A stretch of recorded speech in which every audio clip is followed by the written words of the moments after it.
World Radio FM. You guys already know what time it is. And right here, right now, we are actually live with Chicago, Illinois' own. That's right. We have a phenomenal pop punk band, and they go by the name of When the Sun Sets, and they are live right here on YouTube and, of course, the radio station airwaves as well. How are you guys doing this evening? Good, man. Awesome, How about man. yourself? Oh, I'm doing best I can possibly be. Just enjoying the spring air actually down here in Canada. We're finally getting rid of that snow, so summer go. is just around the corner, man. Well, we got your snow, so it came to us. So Yeah. thank you. You're welcome, and honestly, please don't give it back. Okay, we'll try that. But I know you guys are very busy, so I'm not going to take you away too long this evening. But for the listeners that actually aren't quite familiar with When the Sun Sets, can you actually introduce yourselves individually and tell us a bit more about yourselves as individual members of this phenomenal band? Yeah, so my name is Zach. I'm the singer in When the Sun Sets. I started the band in 2018, pretty much just with the goal of bringing awareness to mental health and just kind of spreading it to everybody that I could get through the outlet because of things that I was going through myself. And Rob is a newer member that I met, and I'll let him explain that.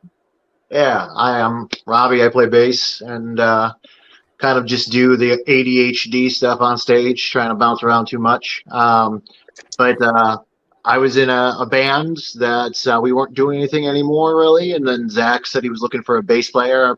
I honestly thought it was going to be hey, I just do it for a couple shows or whatever. And then I fell in love with the music, and me and him started writing together, like literally the first time we sat down, and the rest is kind of history. Yeah. And it's really cool that you actually said you started this band to help individuals with mental health, man. Not a lot of individuals have that mindset, but it's great to know that individuals like yourselves know going into this that music is really good just for the soul, man. It really does actually help bring people out of their shelves and really does improve mental health. Obviously, there is some genres of music that aren't very helpful with that, obviously, but you guys are definitely doing positive things with your music. Yeah, we're doing it. We're doing what we can, man. I mean, I think we knew going into this, like a lot of us have either been in the music industry for 10 plus years, or like my dad was a manager in the music industry for 20 plus years. So it's like, we all knew like, okay, we know we're not going to make any money. So why don't we try to make a change, you know? And I mean, that's what the focus has been since we started. And it's just kind of put the pedal to the metal with this new EP. And Zach, when you said a few moments ago how your dad was a manager within the music industry, getting into the music industry yourself, did you actually ever take any elements of what your dad taught you and actually incorporate it into your own career? Or did you kind of just go in there being like, I'm going to do things my way? It was kind of a combination of both. Like I was an acoustic musician. I still do that like in bars and stuff on the side. And my dad managed me for a while. So we worked very closely together. And like there were some of his ideas that him and I disagreed on. And there were a lot of his ideas that he was way right on. So it's like I took everything I possibly could from him, and then I learned the rest through trial and error with the band. And it seems to have worked out like pretty well. And he's always been there backing us. So yeah, Big Kev rocks. And obviously, we talked about how yourself, Rob, and Zach actually met. But if you don't mind me asking, like, what is the origin story behind When the Sun Sets? Like, how did you guys all come together to form this band? Because honestly, you guys have such phenomenal chemistry throughout your music and just your presence on stage and through social media. It really seems like you guys known each other for so many years. Yeah, we actually Matt is our other member from Nashville, and we met him. We were touring with a band that he was a part of. What was that, 2021? Yes. Yeah, 2021. And we went on a couple dates together, and we knew we're all vibing. A couple of our members were like, we kind of don't want to do this anymore. And their members, a few of them happened to say the same thing. And just happened that like we lost the members that they had. And so we kind of meshed that way. And I think like Matt as a person he's just like naturally like a brother to us. We all kind of mesh like that. We have fun. We mess around. It's not always business oriented, which I think is probably our biggest strength there. Yeah. And also as well, on May 8th of 2020, you guys actually released the amazing album titled Transparent. I was wondering if you can actually tell us a bit more about this record. And of course, like, where can we actually buy or stream ourselves a copy of it today? Because honestly, I gotta say, this album is absolutely unskippable. There's not a song that you can skip on this record. It's perfect, frontward to backwards, all the way through. Well, thank you so much, man. Yeah, that the record is available Spotify, Apple Music, YouTube, pretty much everywhere to stream. We don't have any physicals, but yeah, I mean that song or that whole record for me was just like kind of mind blowing because we were coming off of like one of our biggest releases, which is February, and it was like we wanted to experiment and put literally all of our own personal experiences as deep as we could possibly go into this record. And so we tackled things like anxiety, like the death of an infant, like just really heavy topics. But we tried to do that in such a tasteful way. And I'm glad that you liked it, man. And just speaking of this project, because I listened to it, so I know there's actually those very like heavy topics. Did anybody actually? Because obviously we're in this like cancel culture era. People tend to get like a little, sensitive over certain topics. Did anybody ever actually get like come up to you and be like, "Hey, I like the song, but it's a touchy subject." Like, did anyone ever do that, or were people absolutely supportive of the things you guys sang about? Typically, I mean, I try to warn people with the heavy topics. Like if it's something like suicide or something that's really gonna weigh on the room, I do let people know like it's a heavy topic. If you need somebody to be next to you, find that person. Otherwise, like we can be here for you. But these are things that we truly believe have to be talked about. I mean, we get it that things are heavy and things might hurt to talk about, but that's part of healing, and that's one of the most important parts of healing. And we also really try to make sure that everyone realizes that you're not alone, that you have someone there that if you need to talk to, come and talk to us at a show, through Facebook Messenger, whatever you guys want, DM, slide it. We don't care. We'll talk to you. We'll make sure that you get your head right and do everything we can to help you. Exactly. And speaking of shows, guys, you have had the opportunity to share stages with many incredible acts, with one actually being Story Untold. I was wondering if you can actually tell us a bit more about that particular show. And of course, did you guys actually have the opportunity to kick it with Story Untold before or after your guys' set?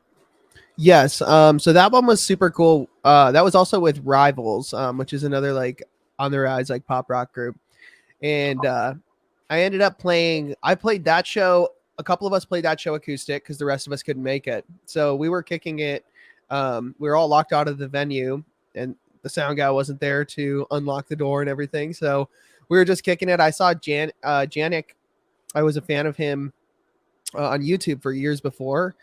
And we all just kind of started talking and we helped him load in. And after the show, it was like a complete vibe. After they saw the set, we covered like With Confidence, like Voldemort, and it was just like, it was such a vibe. They were such nice people. And yeah, I mean, I've been a fan ever since. And I got to say, you guys, I just looking at the list of people that you guys actually had the opportunity to actually open up for and share the stage with is absolutely incredible. And I know this is kind of a cliche question, but obviously you guys have opened up for so many. You guys have such a very unique, amazing sound within the pop punk genre. Is there any like bands that you guys would actually be like all for to jump on stage with and actually open up or even just co-headline with? All right, Rob, go ahead. I know you're itching for this one. That's a difficult question for me because there's so many. Personally, for me, but my all-time favorite band is New Found Glory. I've opened for them with one of my other bands, but I would do it every night of the week if I could. The energy those guys bring, just the heart that they put on that stage, it gives me energy. It makes me want to go hard every night. So they would definitely be like a bucket list tour to do for me personally. For me, I have two. I'm gonna go with two Canadian bands because I don't know, they're just vibing right now. Bearings would be one of them. They just dropped a really good track, and we've been fans with them for a long time. We got to open for them. Calling All Captains is another one. We've never been able to play with them, but they've been on my radar for so long since their first singles dropped, and they just hit so hard. Hey, Luke, and Rob, when you said New Found Glory, my apologies, Rob. Go ahead. My apologies. No, I was saying, hey, Luke, you want to do a feature? Sorry, go ahead. Yeah, that would be good. But Rob, when you said a few moments ago about Newfound Glory, did you actually listen to their acoustic album? I know it's completely off topic. When you brought that up, like their acoustic album popped in my head. I got to say, it was such a unique album, but Yeah. it really screamed Newfound Glory. Like it's weird how they went completely acoustic, but they didn't really change their sound. It was like you knew it was Newfound Glory. Yeah, and that's one thing that I think transcends them above a lot of bands in the genre is the fact is that one of their most slept on albums, in my opinion, was like Coming Home. Coming Home was the totally more like a pop radio record, but it still had Newfound Glory to it. Like you could tell it's a Newfound Glory record. And I feel like everything they put out, it has their signature mark on it. I love the acoustic album. I'm sad I didn't get to go to the show when they're coming through town. But I think that they're just an incredible band. They can do it acoustically. They can do it electrically. They're just, I'm actually kind of curious to see them do an a cappella song, to be honest, but they're a great band. And like, yeah, I think that album is fantastic. And I want to see them keep doing more stuff like that. It's so sick. And also, you guys are actually currently signed to Lost Music Collective. I was wondering, how did you guys actually land that record deal? And of course, like, what is it like actually working alongside that particular imprint?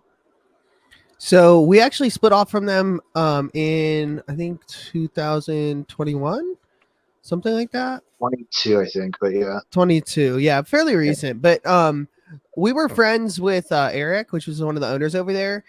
He was managing us for a while, and it was just like, hey, I really love your guys' music. Like, I would love to represent you, distribute you, and help you get where you want to go. And Vinny, like the other owner, was he had founded Fuel by Ramen back in the day.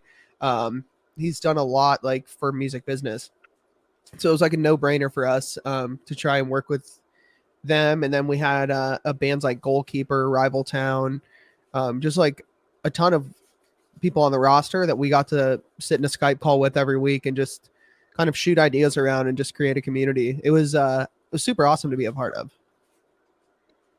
And when you guys were obviously signed to that label, do you guys prefer to be signed to a label, or would you guys just rather be completely independent? Because I know with independent, you really don't have any rules. You can really just do what you guys want to do.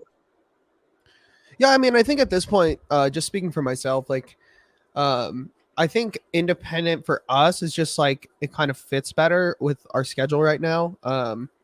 So, I mean, we can push on our own hours, but it's like sometimes we don't have the capital to front for marketing or stuff like that, or sometimes we won't be able to take tours because of work. And it's like just being able to be in control of everything like that, just in case something comes up, is like super valuable to me. And also as well, on March 10th of 2023, you just a mere 72 hours ago, you guys actually dropped the amazing 5-track EP titled You Plus Me for Never. I was wondering if you can actually tell us a bit more about this record. And of course, do you actually have any hard copies available today to be purchased? Go ahead, Robbie. Yeah, so we released that March 10th. Basically, that was about a lot of things that were going on in Zach's and my life, because all those songs were kind of written by us. So with Matt helped on quite a few of them too. But basically, it's what was going on. Finding out that some friends that are not who you thought they were, and they weren't going to be there when you were doing stuff, and still goes back to also we have songs about dealing with depression and anxiety. And just overall, it's just a record that really comes from the heart for us. But me and Zach had a blast writing it together because it helped us get a lot of stuff off our chest.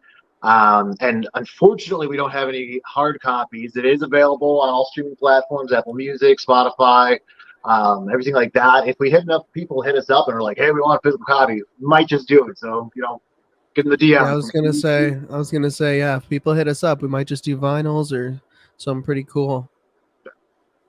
Yeah, I heard the vinyl wait time is absolutely ridiculous, man. Like I've heard from other bands that I've interviewed that they've been waiting almost a year, 2 years. Wow. By the time you guys get the vinyl, you'll be already promoting your next project. Yeah. I actually had a vinyl that we were doing with Lost, but I think it was COVID that screwed all that up. Like we ended up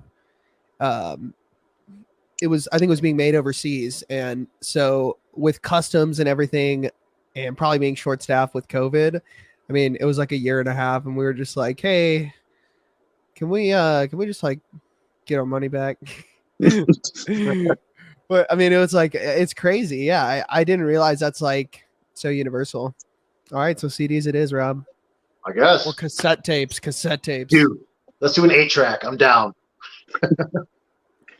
I gotta say, I would buy an 8-track if I could actually find a player to play it on. I'm still a CD fanatic, man. Everyone's like craving vinyl. I'm like, you can't bring a vinyl in your car. I mean, like you can try to hook up a vinyl player in your back seat to plug it into your 9-volt, but I don't think that's gonna work if you hit a nice little bump.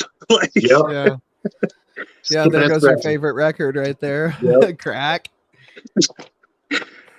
I actually did hear they actually tried to do something like that back in the day, put an actual vinyl player in a car, but I don't think it lasted very long until once they realized that, this just isn't going to work. Oh, yeah. I could see 70 miles an hour. It'd be cool if we could actually see somebody get it, like do it like with those anti-gravity cups that like moves, like even if you turn it upside down, it's still like maybe just like like a shock proof. Yeah, I don't know. That might be kind of cool if I can do it. I gotta say, I would definitely say if it worked, they could just shut up and take my money. Yeah, I'm in. Take my wallet, take my credit card. Yep. But also, do you guys, I have to ask, man, because obviously, 2023 is still relatively young. We're just in the middle of March. Do you guys actually have any up-and-coming shows this year in 2023? And if so, where can we actually snag ourselves some tickets to actually come and see you guys live in person? All right, so we have some shows coming up. They are in May and July. We have a couple dates. Hold on, let me see. Mother's Day weekend is definitely the May one. It's not announced yet, so it's the 12th through the 14th. But we'll be joining for our hometown show. We'll be joining Morning in May out of Ohio. Yep. So that is super sick. I just saw them announce that tour today, so that's cool. So we're going to be going there. We're going to be going to Des Moines, Iowa area. That's unannounced as well. So we have a couple unannounced things. We got about 6 to 7 dates right now, and we're planning I think probably 4 or 5 more with like Friend Circle. So that's going to be super cool. It definitely sounds like you guys got a busy year ahead, and it's really cool that you're actually doing a Mother's Day weekend type show. That way, all the sons and daughters that have pop punk fan mothers, they can actually bring them out to the concert. I'm working out. I'm trying to work out something with the guy who's co-promoting it with me, to where we can get either moms in free and have the bands kind of chip for it, or have moms in for like half price and see if the venue will chip for it. I want to. That one's on Mother's Day, so I'm like, if people are gonna actually take their moms out to see pop punk, like we'll pay for it. Come on. And even if they won't go for the tickets, even like a couple free drinks or something like that with a proof of purchase of your ticket. You know what I mean? Yeah, that way, exactly. The mothers can get a little loosened up for your guys. Yeah, of course. Yeah, and then get a big sweaty hug afterwards because I'm super sweaty. So have fun with that, ladies. And also as well, guys, because obviously we talked about the shows, we talked about this new record that you guys just dropped a mere 72 hours ago. But what is next for When the Sun Sets? Like, is there anything we happen to miss during this evening's interview? Anything else you guys still want to talk about or promote? Well, we still got you here live on 99.9 Punk World Radio FM this evening. I mean, I would just say give us a follow on TikTok and Instagram, because that's where we're gonna be coming out with some really exciting news pretty soon here. We have some collaborations with some amazing artists that we've gotten the blessing to actually play with. One of them is like 408. They're blowing up on TikTok and Instagram, and they're really good friends of ours. And then we have another one with Blueprint, and we have a couple things in the works. We're gonna roll some singles out and hopefully get a bigger work of art out this year. And we plan on just, we already have stuff going. Like, just because one record's done doesn't mean you're done. So we're going on. We're making new stuff. We already have some stuff already in the bag. We have more going through. So we're excited about it. We're excited to try some new things because going a little bit different directions on this stuff. So we're adding a little bit of rock elements and certain things. We're adding a little bit of like 90s almost electric pop, but not quite like on another song. It's going to be really cool stuff. It's going to be different, but it's still going to have that pop punk ness to it. So we're real excited about that, and we're also stoked that 99.9 let us be on this. So thank you very much. Yeah, seriously, thank you. Hey, you're most certainly welcome, guys. Honestly, I grew up on the pop punk genre. I grew up with like Blink 182, the Green Day, the Sum 41, the Newfound Glory. I could name bands all day long. So when I see and discover bands like you guys that are still keeping that sound that I grew up with alive, it's like, man, like these guys need radio play like ASAP. Like we need to get these guys on. So you guys keep making it. We here at 99.9 Punk World Radio FM are definitely going to keep spinning it. Well, thank you so much.